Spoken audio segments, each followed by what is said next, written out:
Hi there and welcome to this latest business growth video.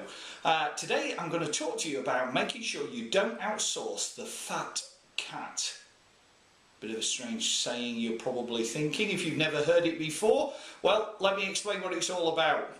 I first heard this saying when I was doing some work with some guys talking about launching their business, and they said we don't outsource the fat cat, and I had to get them to explain what I meant.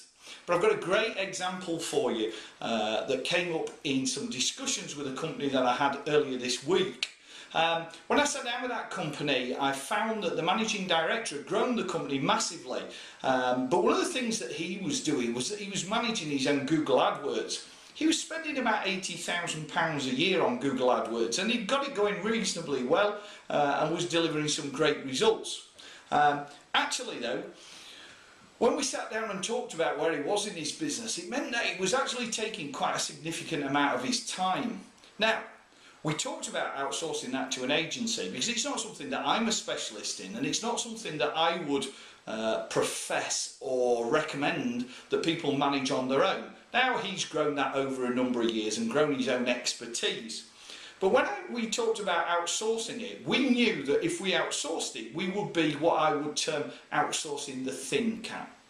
We wouldn't be giving total carte blanche to an agency or a specialist to manage his AdWords and trust them about what the right return should be from the work that they were doing, and trust them that the work that they were undertaking and the way that they were managing the accounts was the right thing to do.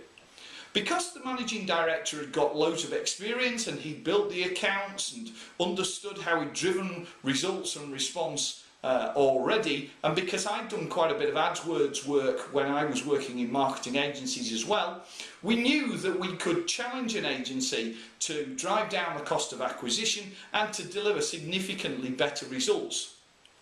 That means that we were outsourcing the thin cat.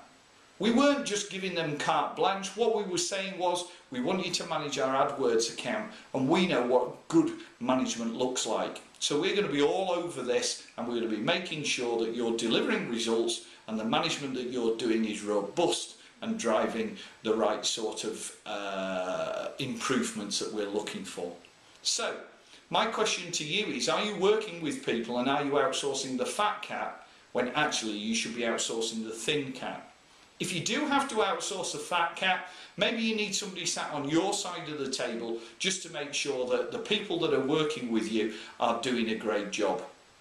I certainly know from my experience, we went to one of the major insurance companies and we audited their AdWords account for them. We actually found that out of £5–6 million that they were spending, there was probably £400,000 or £500,000 of that wasn't being spent particularly effectively. The savings were massive. Okay, it was only 10%, but that 10% meant a lot of money when we looked at it. Now, the guy that was working internally didn't know what a good job looks like. If you don't know what a good job looks like, how can you manage somebody to undertake that job for you? So, my message today, make sure you don't outsource the fat cat, just outsource the thin cat. See you again next time. Thanks for listening. You can find out more about me and all the places you can find me on social media, etc. by visiting my website at www.askmjs.co.uk. The links are also in the notes below. That's links to my website and the other places on social media, etc. Don't hesitate to get in touch if you think I can help with anything. I'm always happy to hear from people, even if it's just to say hi. I hope you enjoyed the video. If you did, leave a like and a comment. That would mean a lot to me, and it's great to know what people think. Finally, don't forget to subscribe. The button is just below the video, down and to the left, and it really helps me out, and you'll also get a message when I post another video. See you soon.